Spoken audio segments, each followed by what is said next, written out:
Well, hello there, motherfuckers. And I was thinking of ideas for the best list that I could possibly do. And um, I'm going to still do that list that a lot of people requested, the top 10 wrestlers of all time.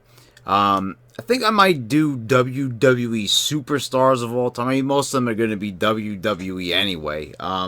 But for this list, I decided let's do my top 10 wrestlers that I've been wrong about in WWE, where I've changed my mind about them, where I had them all wrong. I thought I had them figured out from the start.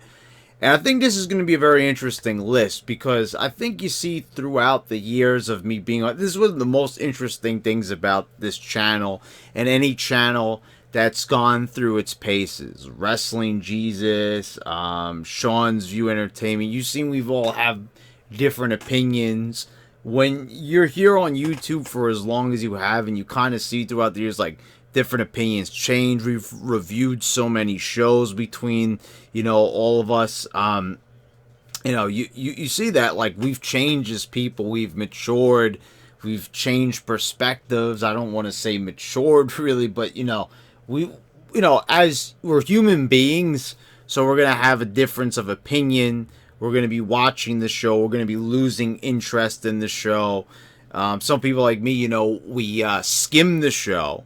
We get enough of the show, so we could do the review. But, I won't watch the whole thing. So, you've seen, like, I used to watch the whole show. Now I don't. So, and I've had difference of opinions about a lot of things throughout the years.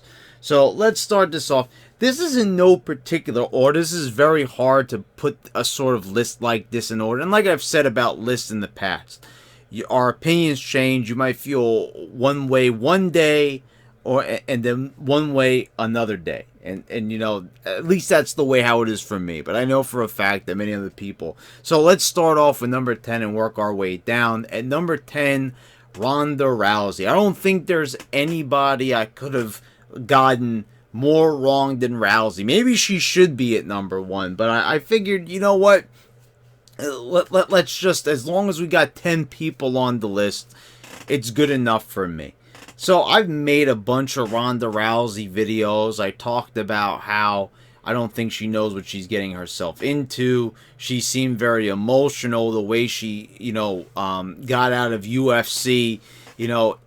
It really killed the momentum she had when she appeared at WrestleMania alongside The Rock in 2015. I thought to myself, you know what? I was like, she would be a perfect fit, right alongside The Rock. She looked like, she belonged. And, a lot of time passed. It was 3 years. We were promised the next year at WrestleMania that they were going to book The Rock and Rousey versus Triple H and Stephanie McMahon. And I was all for that at the time. I said, hey, that would be a great way of getting a lot of eyes on WWE. But, as much of an audience as maybe they brought over to examine Ronda Rousey, I don't think they've really increased the amount of viewers they've had, because they've really... Ronda Rousey, and this is where I'm going to say where I was completely wrong about her. I thought when she came in that she wasn't going to be good, that she might be a bit dangerous, that, she seemed very emotional. But she ended up being the best woman on the roster. And for a while I was saying it was Charlotte. I think it's Rousey. I think when I look at Ronda Rousey and I see her in the ring, she is just about as good as Charlotte Flair is, and she sells maybe even better than her. And, I mean, when I see her in there and she's not smiling it up, she's a badass. And if there's one thing that I could say, and I say it every week with the criticism, is that she's just lacking consistency. Nothing she does in there is her fault. She's doing everything she possibly can. Whatever's in her control, she's doing right. Whatever's not in her control, the writers are fucking her over. So that's the only reason that Ronda Rousey is not excelling at the level that she possibly can, because they're just not giving her enough support. And that by no means is any fault of her own. So I was completely wrong about her. I put out a bunch of videos. You can go back and watch those. I don't delete videos like some people, and I change my opinion. I stay consistent. So, what you'll see an opinion from me 1 year, and then you'll see a completely different opinion like you are now. So I was wrong about her. At number 9, Ruby Riott. I still have people to this day commenting on my Ruby Riott Sucks video, saying how completely wrong I was. And I had a lot of genuine concerns about Ruby Riott.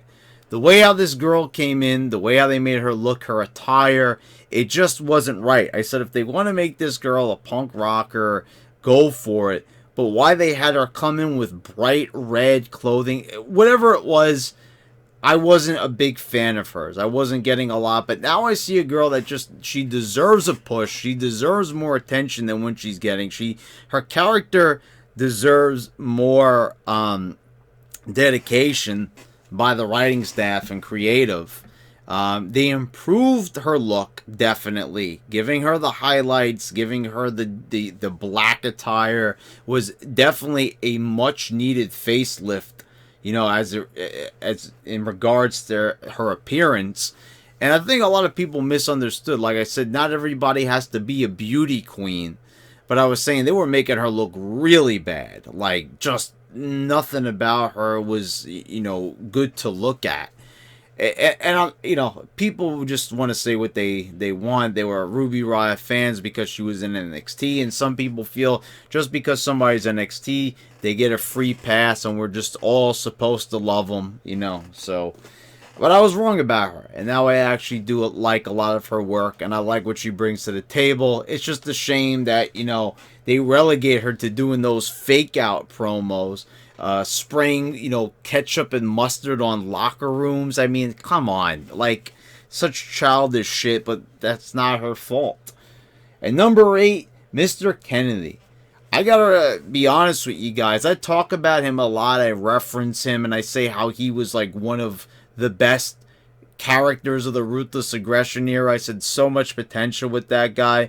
And, I did a list where I talked about the top 10 most misused wrestlers of all time, or characters that the WWE completely blew their chance with, and I think right at the top of the list is Mr. Kennedy, Ken Anderson. But it might surprise you that actually I didn't really like him when he first debuted in 2005. I don't know what it was, but it was a weird transition from me. I was still kind of not really sold on the Ruthless Aggression era, and there were certain changes, there were things that I didn't like at the time, and also I was going through a phase where I had been exposed to Ring of Honor, and I wanted a lot of matches to be, high spots, and I was like rating matches, going to message boards, getting a lot of different influences, and like, I saw Ring of Honor, I was like, and how athletic it was, and I was like, why can't it be like that?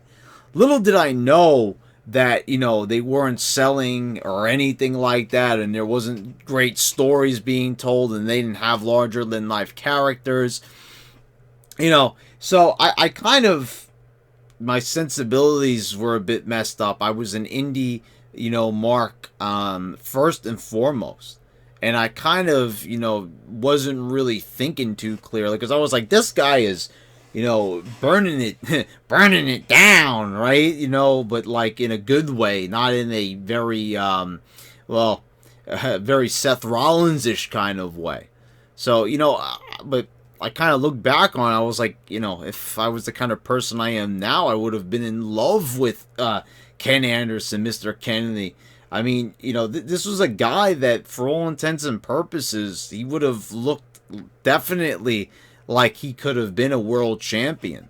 But, there was a lot of different factors working against him, many different things. I think a little bit of his own doing as well, from what I've heard, but I've never heard a clear-cut story. It's very hard to, be able to pinpoint exactly. But, I liked... looking back on it, I remember I didn't like his like loud gimmick, but now I go back and I like watch it on the network, and I think it's hilarious. I thought it was very original and funny, how he did his own ring entrances, and I mean, it's funny though. You could have one perspective. You could hate a guy and then really love him, like many years down the line. And number 7, Randy Orton. I think a lot of people are very familiar with this. I used to rant on Orton. There was a period where, I mean, they were just kind of going in a rut with Orton, and that's kind of like what they're doing now. But except now, I appreciate who he is, and there's a lot of things I look back on, like his feud with The Undertaker, and I was just like, how come I didn't really enjoy that, back in the day? I don't know what it was, but something was rubbing me the wrong way for many years about Randy Orton. And now I look back on it, I'm like, why didn't I not like this guy? I don't understand it even. I look back even on videos I did like in 2012 and 2013. Why was I so down on this guy? I mean, I don't understand. He's one of the guys who looks like a star. His finisher is one of the most over things. I think I took too much out on him as a person and more how they handled his character. It's like Randy Orton always felt like a big star, but they always did like a stop and go with him that I never quite understood. And he's had like a very strange career. He is a main eventer, and he's definitely considered to be like one of the biggest stars they ever had. But he's just had such a weird, bizarre career when you kind of think about it. They launched him into the stratosphere while he was still in Evolution, took the title away from him the very next year that he won it. He wouldn't see that title again for another 3 fucking years, which was just bizarre as fuck. And then it, like, somewhere like in the middle, they threw him into a tag team that was actually quite good with Edge and and they faced off against DX. But it's like, I don't know, he had just a very bizarre career, and his whole time in the Authority legacy never got to the potential that it could have been. Like, why didn't Cody Rhodes and Ted DiBiase become bigger stars standing side by side with him? And I'll tell you why. It was the fucking booking. It was the most bizarre type of booking I ever seen, where they were like with Orton and they weren't with him. They didn't stay consistent with the faction. I don't know what it is, but I look back on it, I kind of see that it was, creative once again. That was kind of fooling me, and I kind of like very markishly kind of rallied against Orton, when really all along I should have be blaming creative for not doing this talented guy justice.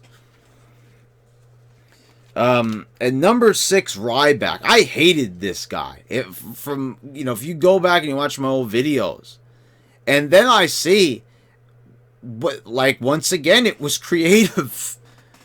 Why would anybody like this guy based on how creative was booking him? First of all, the feed me more shit was, I understood it feed him more people, but I don't know, it got to the point where it was pretty annoying and we weren't seeing a lot out of this type of character. They were having him talk in a really weird way where it was like heavy breathing and everything. And I remember it's like they catapulted this guy into the main event. Like, a lot of people were cheering for him. And then they decided, well, let's not let him win. Which was like the biggest fucking mistake I've ever seen in my life. Like, usually when someone's getting big cheers and is really over with the crowd, especially, that's very rare in the PG era. You only saw that with CM Punk and Daniel Bryan and very, very few others. So you would think maybe you should push this guy while you got a chance. Strike while the match is hot. Do what you can do to get this guy over, and you never know what the future may hold. Take a chance, which is something they never do in the PG era. They've never taken a fucking chance at all. And the minute they take a chance, they like retract it like the very next week. They don't stay consistent. They're worried about like what it's going to mean. If they're too risque, You know, their shareholders might be displeased, whatever the case may be. I don't even think it would be that drastic of a situation if they took a few chances here and there and just were careful about it. They just don't choose to do that. So Ryback then had like one weird ass career. He was thrown under the bus by CM Punk, saying that, you know, Ryback was dangerous and everything, and I still don't buy that to this day. You know, as much as I'm a fan of CM Punk, Punk is an asshole. He throws people under the bus all the time. You know, he was definitely someone that he deserved to have a lot of angst, because he did give a lot and he gave his best effort, and anyone could clearly see that CM Punk was leagues above the rest of the crowd. I mean, he was going out there and he would do things that would get him in trouble with management because he just believed so much in what he was doing. But he was also full of shit a lot of times too. So, you know, you kind of had to see like where the barrier was between where Punk, what he was doing and what he thought was right, because those were like two different things. And a lot of times, you know, he was just being a fucking asshole. That's basically what it was.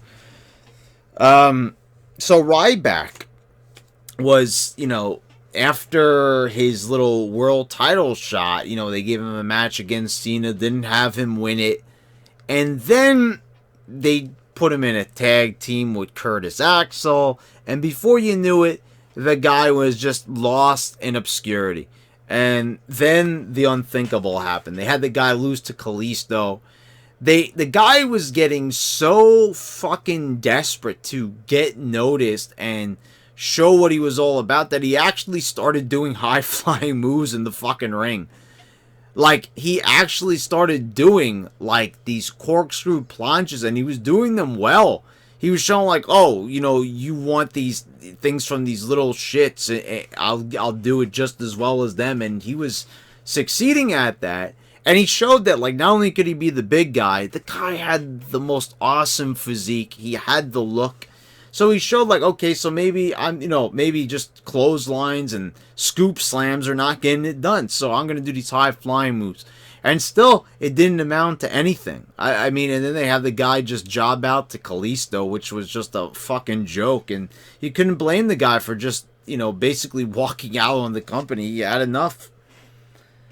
At number 5, Kevin Owens. You know, I was actually singing this guy's praises when he first came in. I liked his renegade attitude. But you know, and a lot of it has to do with creative. I get that, but you know, he's pretty one-dimensional, I have to say, and he has taken no strides to get in better shape. I mean, you know, I know he's lost a little bit of weight since his days as Kevin Steen in ROH, but I mean, at this stage in the game, the fact that they're even making fun of him on TV, Braun Strowman is saying he looks like he's got a bowling ball under his shirt. I mean, it's getting to the point where the guy really, I feel sorry for him at the same time, because the way before he got injured, how they were treating this guy, you know, the fake quitting angle. I mean, but I think I overhyped him a lot. You know, when he came over from NXT, I was like, oh my God, you know, Kevin Owens. And I was like, now it's just like, he's been not really like doing the best that he possibly. And I know it's a lot with creative, but I think I really overhyped this guy. And I was just sitting there like watching him in his 1,000 matches against AJ. And I'm just like, he's just not as good as I once thought, basically. So I think that's where I was definitely wrong about him. I think I overhyped the guy a little bit too much. And number 4, John Cena. Okay. So this mostly, and I remember I even went back and I checked. Cena has always been a good ring talent. He's always done a good job. And I remember I even fought with a lot of people, even though I was very negative once, and I did a lot of Cena Sucks videos. But, you know, I was trying to figure out my mentality, And I think a lot of it was trying to be funny, trying to appeal to the audience. When I started doing wrestling, as the predominant thing on this channel, I said, you know what? Let's let's be super negative about Cena. I think a lot of people noticed that based on like how I do videos now versus like that. I was definitely more animated than them. There was a lot of things that I said about Cena that were like things that still I legitimately got like pissed off about. Like, when they would have this guy like kick out of 1,000 fucking moves, Super Cena, it was a little bit ridiculous. It was reminiscent of Hulk Hogan, but I wasn't in the mood to see another Hulk Hogan. They've calmed down on that shit a lot, but, Cena always appeared as a star. He always looked like a star. He always sounded like a star. The thing is, they had him cut a lot of lame promos that wasn't his fault. That lame-ass Star Wars promo he cut, like, maybe it was like 2013 or something like that. He cut like a Call of Duty promo. I mean, there was a lot of cringeworthy shit. But Cena overall, I mean, you can't take it away. The guy's a true star. And like, for example, like right now while he's not there, I mean, he adds so much to the show. You can deny it up and down. Cena sucks. Super Cena, this and that. But, I mean, the guy stands above the rest. I mean, you see this last episode of Raw. Now, if you had Cena there for at least like 10-15 minutes, I guarantee you would have gotten a segment that would have improved the quality of that show. Maybe not exponentially, but to a certain degree. Cena's had a flawed career. That's putting it mildly. And it was due to them not taking the proper steps to turn him heel. They decided, let's make him polarizing. So it was never his fault.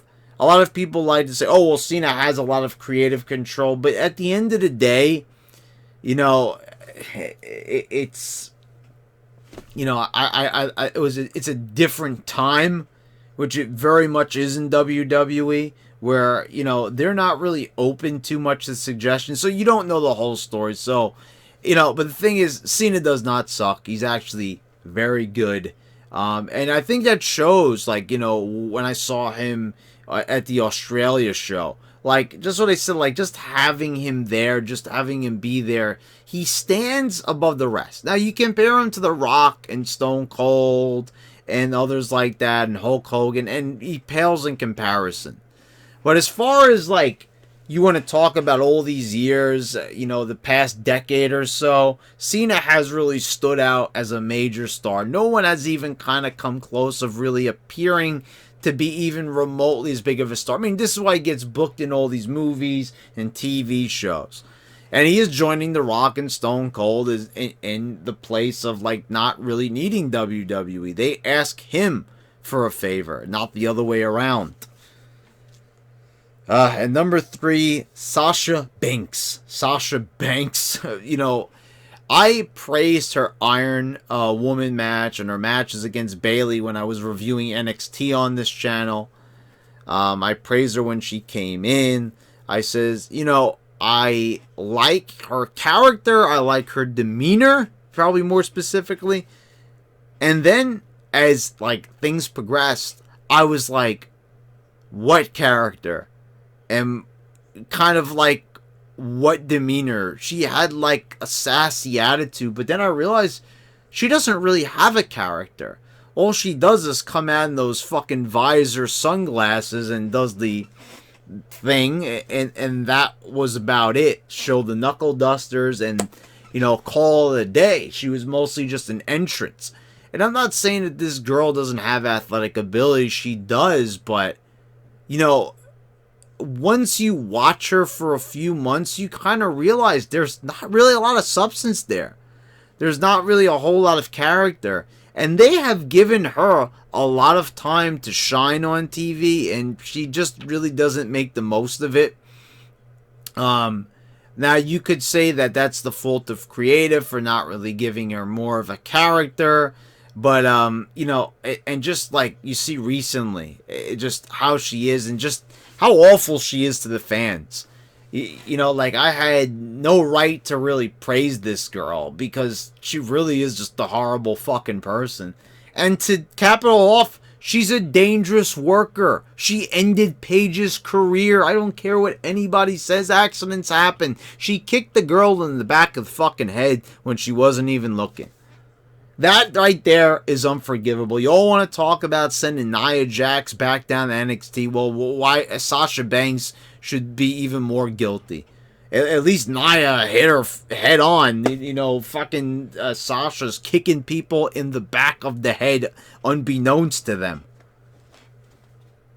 At number 2, Seth Rollins. You know, I really wanted to like this guy. This guy has God-given ability. I will say that. He's athletic as fuck. He's good what he does. The Phoenix Splash he performs on the top rope. His sequences and transitions with moves. But then I realized that this guy kind of wrestles like a damn fucking video game. It looks like basically like the old school SmackDown games where, you know, the action was like super fast and like kind of unrealistic, like the first 2 SmackDowns. Remember how like fast they were, where there wasn't even a grapple system. It was just like a very arcadey. You know, it was like that. And you look at this guy, like, performing a superplex and then immediately getting up and performing a fucking Falcon Arrow. And then you think, you know, and not selling, like, the initial move. Like, you remember, like, when Chris Benoit did a superplex from the top rope. He crashed down his, like, there was like a fucking earthquake, you know, like, my God. Like, and you think back, like, that move was actually a fucking finisher. Like, Barry Windham would perform the move, and it was like a Dynamite. I think when Dynamite Kid did it, was also a finisher. You know, like, this was a move that was like, you know, you're fucking superplexing off the top rope. And I know it's a move that was very, like, overused for many, many years, but, like, people always sold it. If anything, it was like a rest move because, you know, they performed the move, and even though it was always dangerous because, you know, you got to go backwards off the top rope, of course, and the guy's head is still hitting the mat and all that, whatever you want to say about it. But, you know, it was a move that at least, like, when they did it, whoever did it, like, even if it was like fucking Scotty 2 Hotty performing that move, from like they'd lay down on the mat and they would not move for like up to 30 seconds or up to a minute sometimes. It was for also like a kind of like a rest hold, but more exciting because you'd see a big move and then there wouldn't be anything for a while. And you'd see that like throughout the Ruthless Aggression era and the Attitude era. It was only like in the PG era when they got their indie influences, when they started speeding things up and, oh, we don't need to sell anymore because it's for the kiddies. It's like a fucking video game. And Seth Rollins definitely fits the PG era to a T. And the thing is, it's like, this is what he's been doing since Ring of Honor, since he was Tyler Black. And, you know, he impressed me with his ability there, but it's the same way he wrestled in Ring of Honor. Boom, boom, boom, boom, spot, spot, spot, spot, spot, spot, spot, spot, spot, all the way through the whole fucking match. And he did the same thing with the suicide dives. I mean, like, here's the thing. It just seems so, like, predictable and video game-ish to, like, do 3 moves in a fucking row. You know, like, and the suicide dive never really was, like, a good-looking move. Once again, like, Chris Benoit, like, when he performed the move, like, he made it look better. But, at the end of the day, it's like a push. It's a dive, but you're like, you got your hands out and you're like, yeah, you're just like pushing them. That's all you're doing with that move. That's all that move really does. It's nothing beyond that. You're basically got your arms stretched out and you're flying into the guy. And it's kind of like more just you're just kind of grazing him. It's not a very impactful looking move. So when you do it 3 times, you're really like making the audience like watch you do it like consistently. And you're seeing like, you're just not that's the only reason why you're able to do that move 3 times in a row, because you're not really doing anything. It's not really taking a whole lot out of you. It's a dangerous move. You know, your leg could get caught up on the rope as you're diving through. It's happened before. You know, there's always a lot that could go wrong at any time. But, you know, also with this guy, you know, let's not forget when he gave that knee to Cena, destroyed Cena's face, like made his nose like almost fall off his fucking face, because he hit him as like hard as he could. Then you gotta look at Sting, where he was like in charge of like taking care of this legend in the ring and supposed to work with him. He knows he's in there with a 55-year-old man, and I've had people like in the comments say like, you know, well, Sting shouldn't have been in there to begin with. You know, it wasn't his fault. You know, it wasn't Rollins' fault. You know, Sting was responsible for all, you know, for his own, you know, health. Like, are you kidding me? There's no reason why you needed to take a legend to the limit and, like, you know, throw him into the turnbuckle, you know, back first, you know, push him backwards through a table. I'm like, you know, is he fucking out of his mind when he laid out this match? And first of all, I mean, you could also blame, like, the agents for even allowing that shit to even happen. But then he would go on the very next year to, you know, he has a match with Finn Balor. And he just got back from an injury himself, so you think maybe he'd feel a little bit a certain way and might want to be careful and take care of others, so they didn't have to go through what he was going through. So then Finn Balor, like, is wrestling him, and he does the same move that he used to end Sting's career, the fucking buckle bomb, but instead he does it on the outside, smashes the guy, his shoulder gets injured. I forget if it was the one on the outside or the inside, whatever the case may be, whatever version of the move that it was that, you know, had the injury happen to him. It still remained the fact that he injured him. He just got back from an injury of his own, and he went ahead and he injured this guy with the same move, no less. Why they continue to ban the curb stomp when that hasn't, you know, injured anybody, and they don't ban his buckle bomb, which he does like every match, I'll never understand. But I was totally wrong about this guy.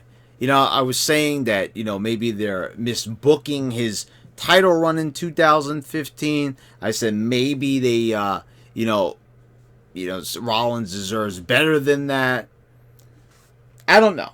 You know, they didn't handle his title run very well in 2015. It's like they wanted to give him something, but they weren't committed. Yeah, I mean, you know how many times the guy lost, like in non-title, whatever the case, and I was vouching for the guy.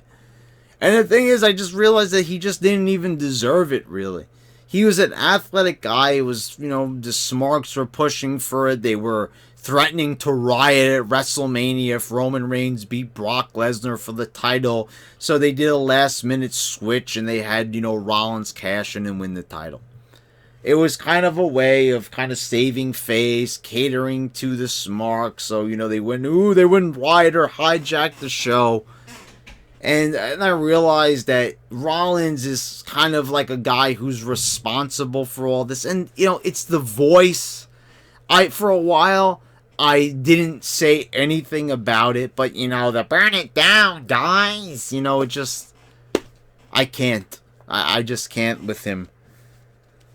And then at number 1, Roman Reigns. I talked so much shit about this guy, especially at the end of 2015 when they gave him the title. You know, they had been hearing this guy get booed, and, you know, he was getting booed at Mania, and it was just like, oh my god, he was getting booed at the Royal Rumble, and they were just so fucking clueless about this guy. You know, he was there with The Rock, you know, raising his arm in 2015. I was just like, they just don't get it.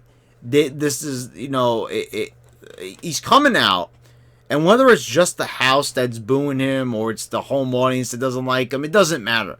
It was the same thing like John Cena. You should turn the guy heel, turn him heel, turn him heel. It sounds ridiculous. And then, you know, it even took them a while to start doing the whole John Cena approach, you know, polarizing. He's polarizing, you know, it just like that was the excuse. Oh, you know, he gets a reaction. I mean, you know, at what point do you draw the line and just say, well, he's getting mostly a negative reaction? And then I realized that a lot of the heat that he was getting from the crowd was very unwarranted. They were having him come out there, cutting some ridiculous promos, but the guy was working his ass off. And that was the thing that I was refusing to see about him. And I was seeing that the guy, as much as, you know, it wasn't his fault with the promos, he was improving, though. The content always sucked with the promos with him, but he was making an effort to go out there and to try to cut those promos. He also really evolved in the ring. I mean, this guy, like, still to this day, when he wrestles a match, he's probably one of the most exciting guys they ever had in the ring. I mean, he brings a lot of energy. You could criticize and say he has a limited moveset, but really at the end of the day, you could even say that Bret Hart had like this. I mean, he even had 5 moves of doom. Even Scott Keith, the famed wrestling journalist who was a big Bret Hart fan, even admitted that Bret Hart would do like the same moves, the elbow from the second rope. You know, he would do the Russian leg sweep, you know, and he'd do the headbutt. He'd do the same sequence of moves. That doesn't mean those moves are over. That's why he does them. You know, even as polarizing as he is, it's kind of like when Cena does the "you can't see me." When he does the Superman punch, everybody cheers for it. Everybody knows that move. It's an iconic move at that point. Maybe not iconic, but it's a move that's very well known that gets the crowd up on their feet. So, you know, I don't see where all the hate is. I mean, when you look back on it, Roman Reigns has had some of the best matches of the year. I mean, if you want to talk about WWE in terms of the quality, and you want to talk about matches, if it's all about matches, like you're like Meltzer or Keller, and you want to talk about, you know, matches, Roman Reigns has had the best matches pretty much all year. You know, he he really has. I mean, he's always like going out there and giving it his all and wrestling these great matches. And just like, so when everyone says that he sucks, I'm like watching his work and I'm like, well, if you guys only care about matches and you're not too concerned about character and all that, I'm like, then he should be your favorite wrestler because he's wrestling some of the best matches on the fucking show. And, you know, people will go ahead and say that they're bad because they don't contain, you know, any high spots or flips or anything like that. So, you know, it's just like there's a lot of dishonesty going on. And that's when I realized that I was like, there's so much negativity that I kind of got all caught up in it and didn't even realize that I was watching a guy who truly is a star. And do you guys not see that without Roman Reigns there the past few weeks, just how shitty the fucking show is and how starved they are for characters and superstars and talent. You know, I'm not saying there's not a lot of talented people, but you clearly see that Roman Reigns stands above the rest as a huge, massive star. And when you look at the roster and who's left, you see there's really not a lot of people there that really could carry a whole lot of water. It's pretty fucking sad to say the least. So, you know, he's definitely going to be missed while he's gone, however long that's going to be. But anyway, guys, I hope you enjoyed this list. Hope you agree with some of it. If you did, and even if you didn't and you enjoyed it, hit a thumbs up. If you didn't and you hate what I had to say here, hit a thumbs down and tell me why. You can subscribe if you haven't already. Hit the bell so you get all the notifications when I post all my new videos. Check out some of the content I have posted here. And thank you for watching, guys. This has been your YWC Champ. And I'm signing out.